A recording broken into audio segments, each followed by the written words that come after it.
Anambra Festival.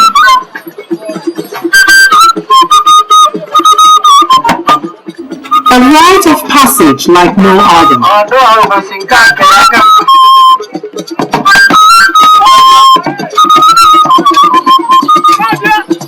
As rich and as old in its existence as Obosi itself.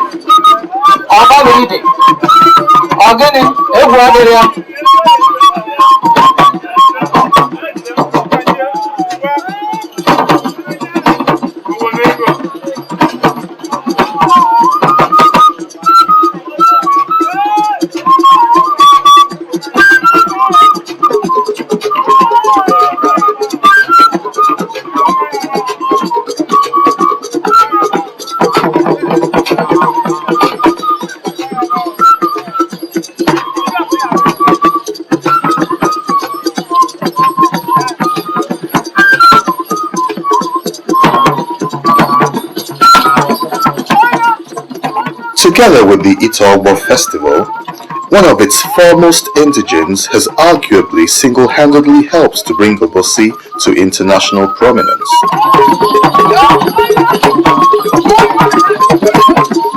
Statesman, global diplomat, and former Secretary General of the Commonwealth of Nations, Chief Emeka Anyaoku, GCVO, CON, Adazie Obosi, has come to be recognized as the face of not just Obosi or Anambra State or even the vast Igbo land, but of the nation of Nigeria in its entirety.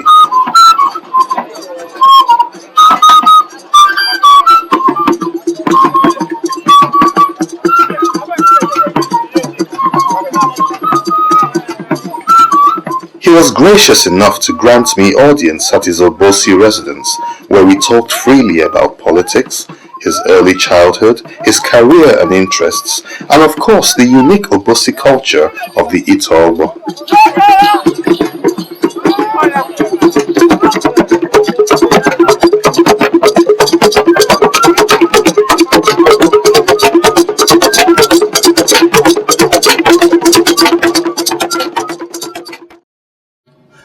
Well, it's quite appropriate that at a time when we are celebrating the Itogbo Obosi Festival here in Obosi, Anambra State, Nigeria, we are here with one of the most prominent, if not the most prominent son of the land. I'm talking about the former Secretary General of the Commonwealth of Nations, none other than Chief Emeka Anyaoku.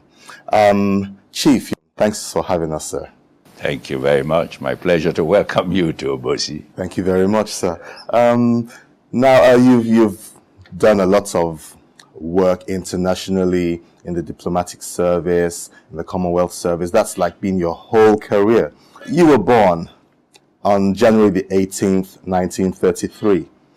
What was life like growing up in pre-independence Nigeria and particularly in Obosi? And what changes have you seen over the years?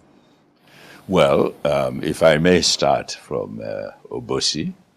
When I was born and I was growing up, Obosi was a really small village. It was, the population of Obosi was probably no more than about 10, 15,000 people. But now Obosi is more than 200,000 people. And there are people in Obosi who were not born here, people who've come and are living here. And Obosi was then surrounded by bush and natural vegetation. We used to have titled people called Obuago, meaning people who killed leopards, hunters who were bold enough to kill a leopard. Now there are no leopards anywhere near Obosi. So physically, Obosi has changed tremendously. In terms of the broader Nigeria, of course, when I left Obosi and went to secondary school, and then after secondary school went to University College of Ibadan, Nigeria was a different place from what it is now. Nigeria was a lot quieter. Nigeria was dependent on raw materials, particularly agricultural products, cocoa in the west, palm produce here in the east, and groundnuts and hides and skin in the north.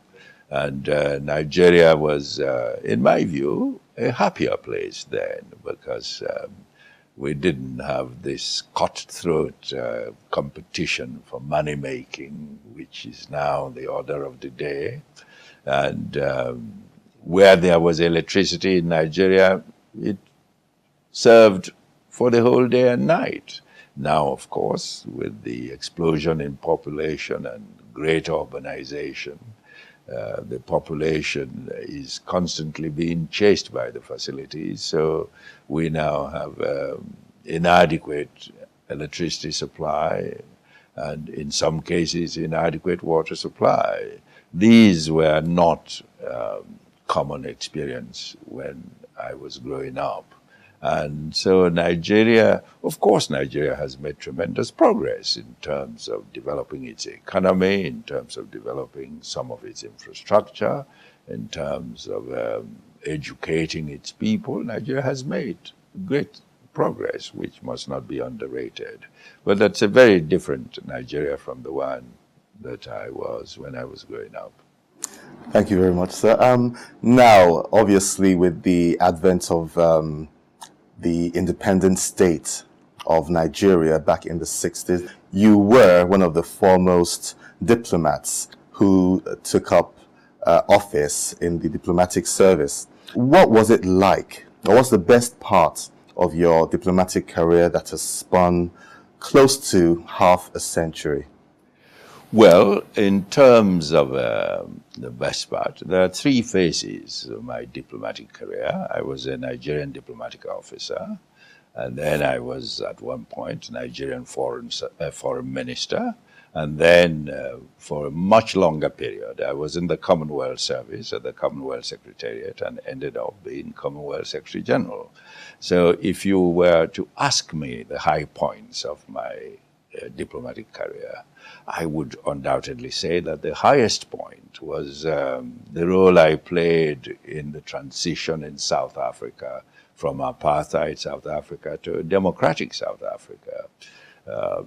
When I was in the position as Secretary General to help broker the negotiations that ushered in democratic South Africa. That was the highest point in my career. But of course, when I was in the Nigerian diplomatic service, being part of Nigeria's permanent delegation to the United Nations in New York was also an exciting part of my career. Oh, that's very interesting.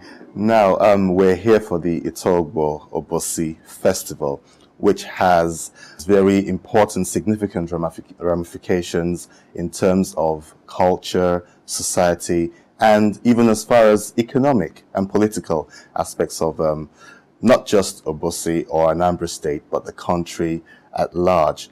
Now, could you tell us what the significance of this festival is? Well, let me start by saying that it's unique to Obosi to want to celebrate the members of the community who turn 80. It's a unique experience. There are some neighboring communities that have now begun to emulate Obosi in this respect. But for years, it's been a measure of the cultural legacy of this community to celebrate people who live up to 80 years. And it's done once every 3 years. And the most significant thing is that when I was small, those who celebrated attainment of 80 years numbered probably 8, 10, 15. But this year, we have over 200 people going to celebrate turning 80. The rationale behind the celebration, of course, was that longevity in Nigeria as a whole and in Obosi was much, much lower than 80. And so those who lived up to 80 were regarded as wise old people, and the community joined them in celebrating it. And now it's become much more elaborate because there are more people living up to 80 in Obosi. As I said, this year there will be over 200 of them in this small community living up to 80. And when that celebration comes, it's the people who are 80, 81, and some even 82, because the celebration is once every 3 years. So those who attain 80 within the 3-year period wait until the 3-year cycle to celebrate it. And when it's celebrated, many Obosi people in diaspora come back home. People come from United Kingdom, from United States, from different parts of the world where Obosi people live and work, and they all come home. And of course, coming home has economic significance because they bring foreign exchange, and the whole community is benefits from it. Yeah. Oh, that's interesting. Well, culturally, I would say you're part and parcel of this community because looking back at some of the offices you hold traditionally, like the Ichie Adazi in Obosi and the Ugwamba Idemili, that is a wider kind of title for the whole of Anambra State, if I'm right.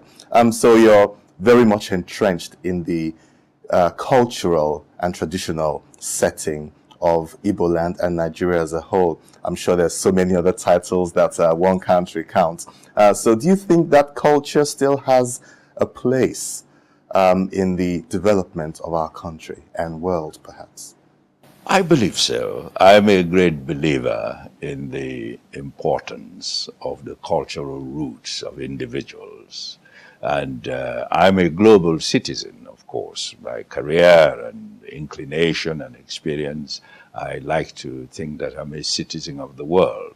But at the same time, I believe that a citizen of the world has his or her roots somewhere, and that the world is richer for it by celebrating the diversity of cultures that exist in the world.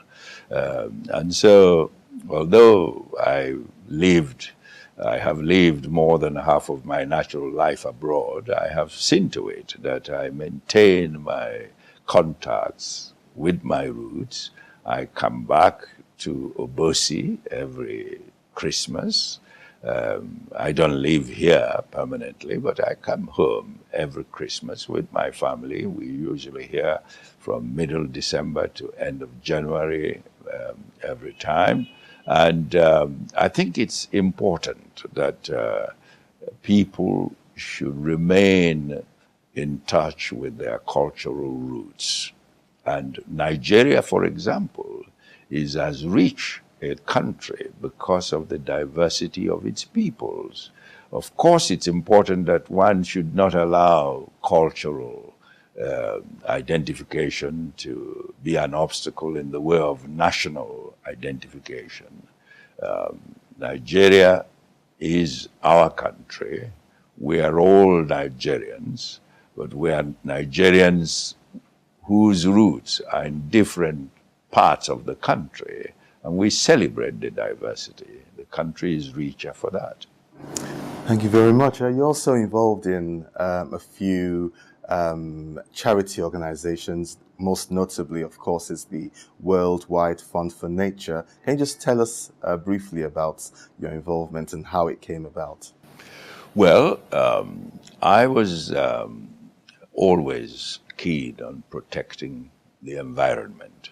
I told you earlier in this conversation that we used to have leopards around Obosi.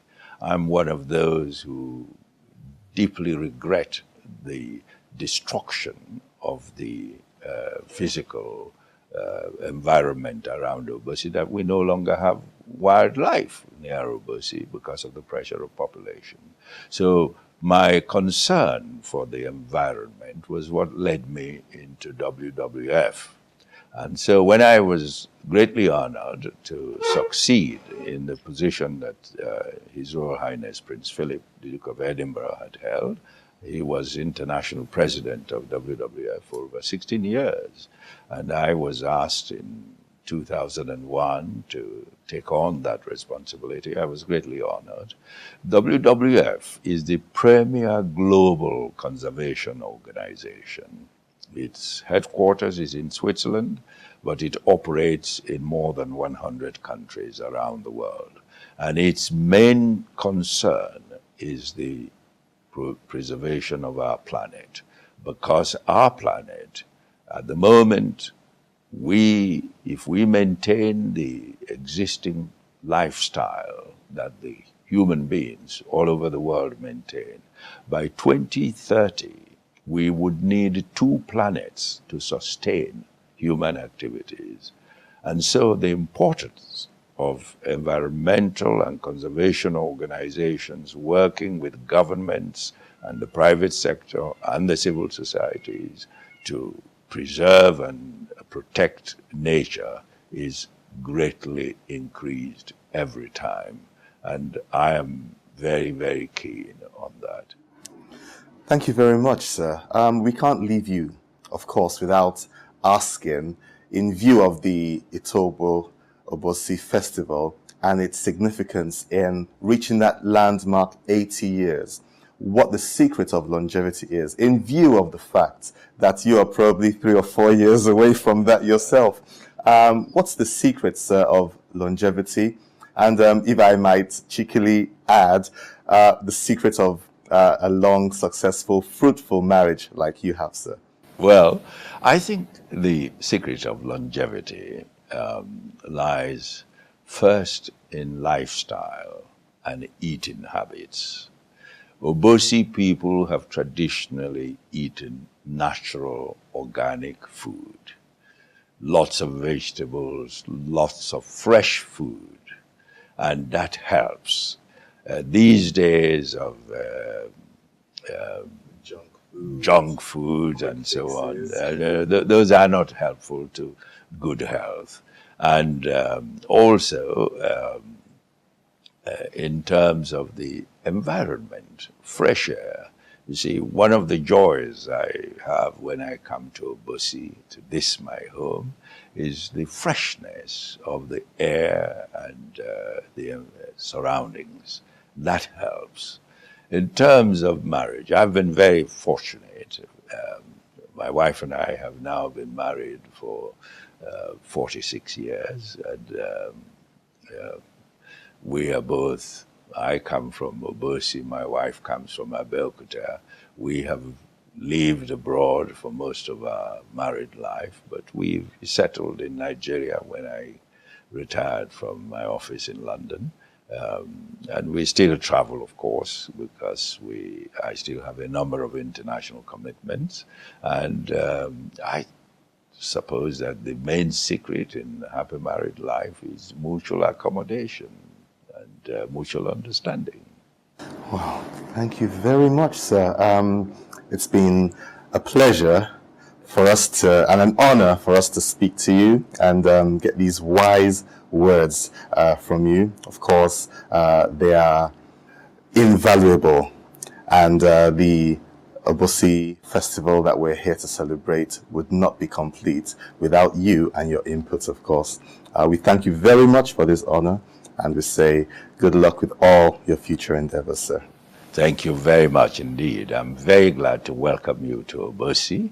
Tomorrow I shall be having other guests who are coming from Ijebu-Ode, coming here, and the British High Commissioner is coming here to join me in celebrating this event. Thank you very much, sir. Thank you.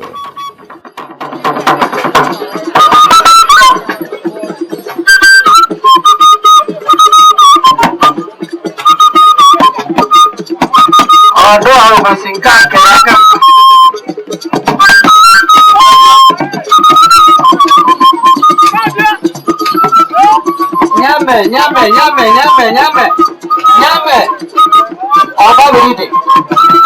Ọgani egwu adịrị ya